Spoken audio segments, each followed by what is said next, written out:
The movie is set in a dystopian 2034, where South Korea has been ravaged by a deadly flu. It is said that this virus is 10 times deadlier than COVID-19, resulting in hundreds and thousands of deaths. The condition is so severe that even birds are shot by the military so that they don't transmit the disease to other countries. As a result of this flu, people die on the streets, cars crash into each other, and, in short, the city has gone into chaos. When there is no place left to bury the dead bodies, the government piles them up like trash in a large stadium and burns them all at once. This is the peak of the flu, but to know how it began, let's go back to a few weeks earlier. It all started in Hong Kong, where a shipping container full of illegal immigrants is being readied for transport to Bundang, South Korea. As the manager inspects the people inside, someone suddenly starts coughing vigorously. Despite this, he gives the all clear, and the container is dispatched on its journey. Elsewhere, in Bundang, a woman named Kim In-hae is involved in an accident, and now her car has fallen into a construction hole. In no time, the rescue squad arrives, but the car has been stuck in such a spot that only one person can go inside at a time. A guy named Kan Ji-koo takes the initiative and slowly makes his way down to Kim. The situation is so precarious that if they make too much movement, the car will plunge further down. Despite this, Ji-koo uses his experience and eventually rescues Kim. After the successful rescue operation, Ji-koo approaches Kim and tries to initiate a conversation, but the latter simply ignores him and leaves in the ambulance. Cold-blooded. That night, Kim calls Ji-koo and asks to meet at the same spot where the accident took place. Ji-koo is excited, believing that Kim has called him to appreciate his efforts. However, on reaching, he becomes dejected to find out that she has simply called him to retrieve her bag from the hole. He initially refuses, claiming that it is against their protocol, but after Kim leaves, he enters the hole and retrieves the bag with the help of one of his colleagues. After this, he searches through the bag and finds an identity card, which shows that Kim is a doctor. Just then, the phone inside starts ringing, and Ji-koo answers it hesitantly. Kim's daughter Mi-ru is on the other side, and after a small chat, Ji-koo agrees to meet her after school. Meanwhile, two brothers, Byung-ki and Byung-woo, approach the container with the illegal immigrants. When they open it, they are taken aback to find everyone dead,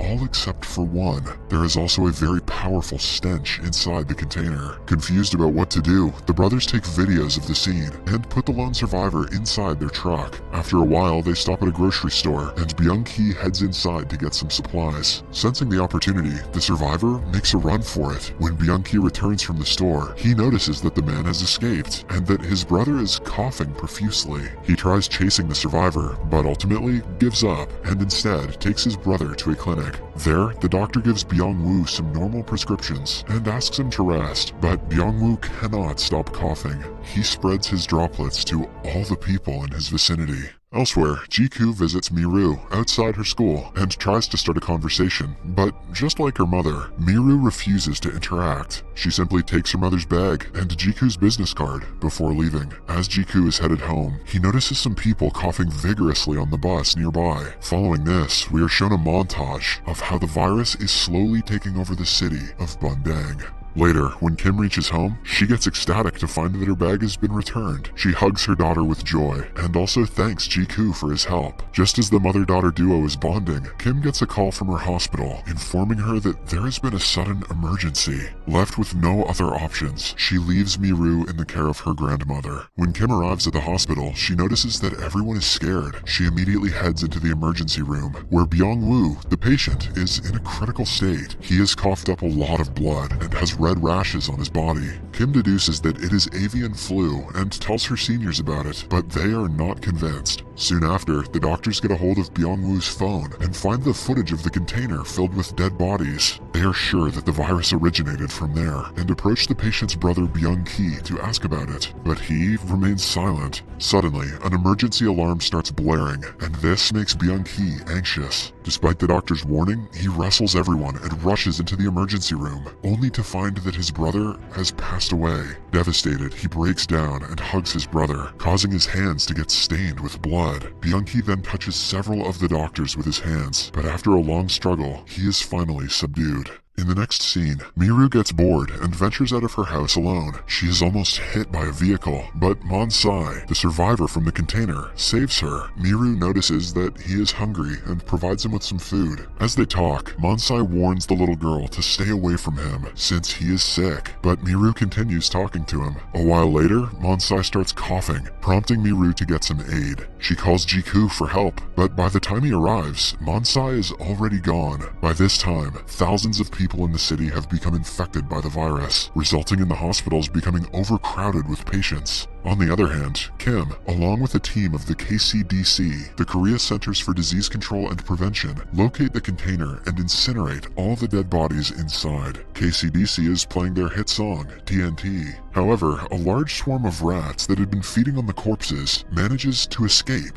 into the city. Meanwhile, a medical team consisting of top doctors from around the country hold an emergency meeting. After a heated conversation, the team concludes that the deadly virus is a modified version of the H5N1 strain, which can kill its victims within 36 hours. They also instruct the higher officials to quarantine the city, or else it may spread to the whole country and even the world. Elsewhere, Jiku has taken Miru to a supermarket. There, they have lunch and start bonding while sharing some of their secrets with each other. After a while, as they prepare to leave, chaos begins to unfold. People start coughing up blood and falling unconscious. Some of them even die on the spot. Jiku notices a woman about to fall from the escalator and saves her, but in the process, he loses sight of Miru. Back at the emergency meeting, the doctors and politicians get into an argument, as some of them deem the quarantine unnecessary. Probably the politicians. During this time, a series of accidents occur outside, resulting in mass casualties. Now the virus is spreading at such a rapid rate that the hospitals and communication systems have become overwhelmed, and the quarantine is forcefully initiated. Fearing for their lives, the politicians and doctors decide to fly to Seoul and continue their research there. As the researchers plan to evacuate the city, Dr. Kim informs her colleagues that she will join them later, after she finds her daughter. She calls Miru, but Jiku picks up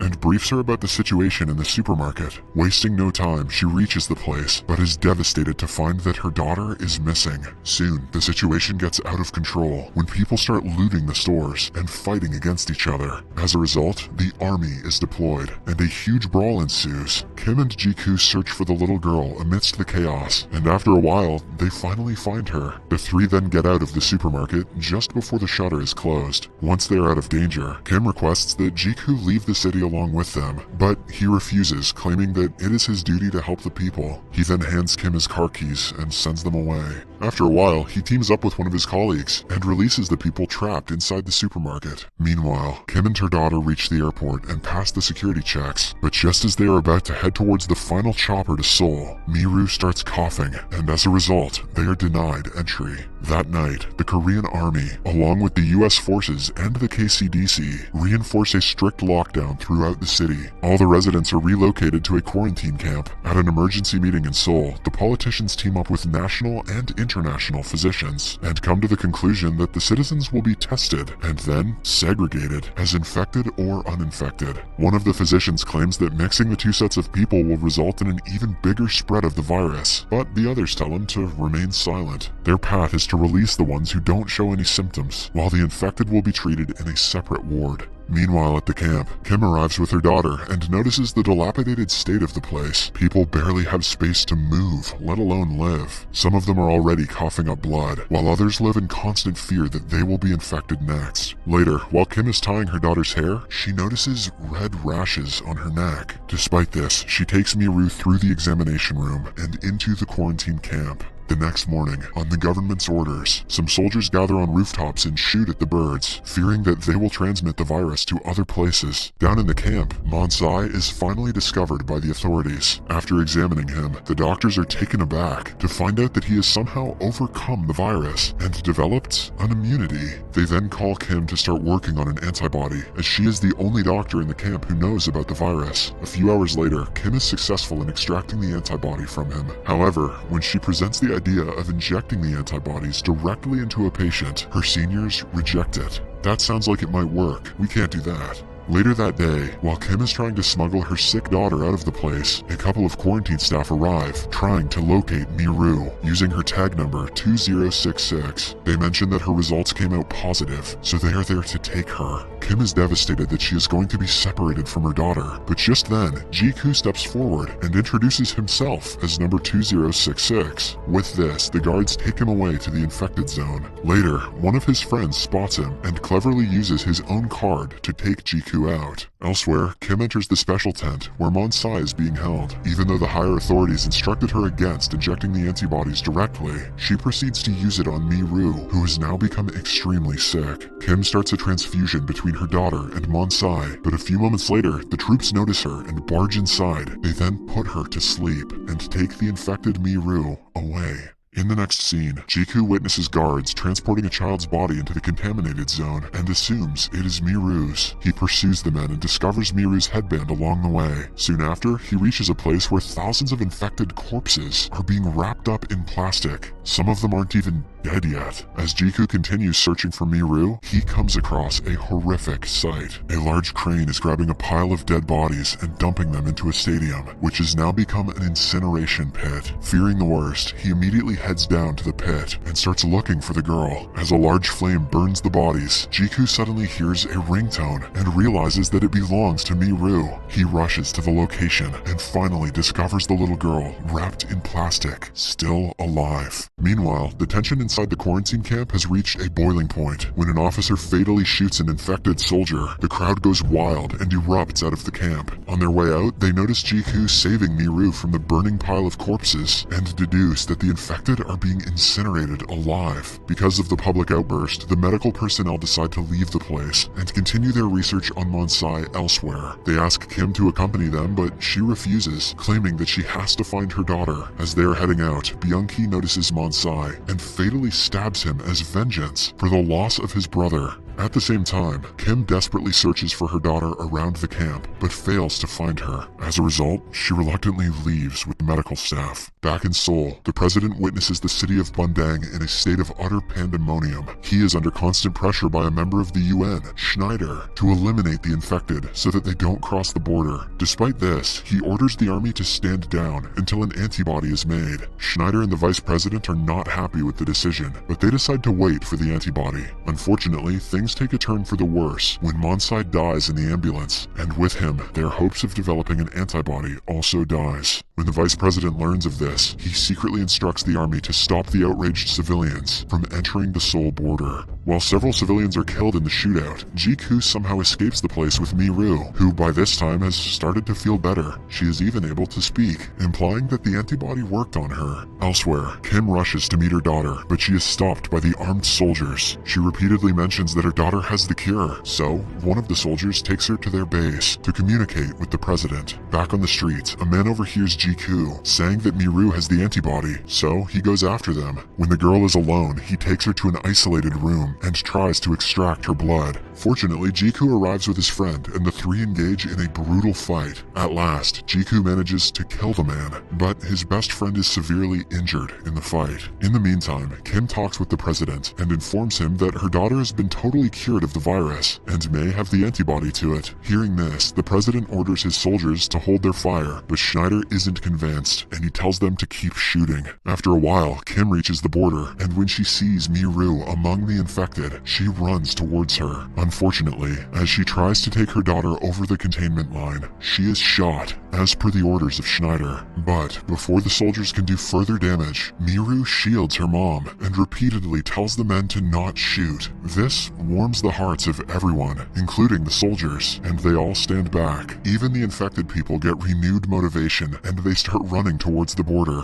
On the other hand, when Schneider sees the soldiers refrain from shooting, he goes full wiener and calls in an airstrike. This enrages the president, and he orders his men to shoot the fighter planes if they enter Bundang. As a result, the two get into a heated confrontation, but at last, Schneider backs down. After the danger is averted, the president goes live and announces to everyone that he will find a cure and do whatever it takes to save his people. In the last scene, Miru is sent to Seoul to create a vaccine, while Kim and Jiku stay behind. The movie ends as a reporter announces that the vaccine has become successful, and the people of Bundang will be the first ones to receive it. After a bunch of rich white Americans, of course.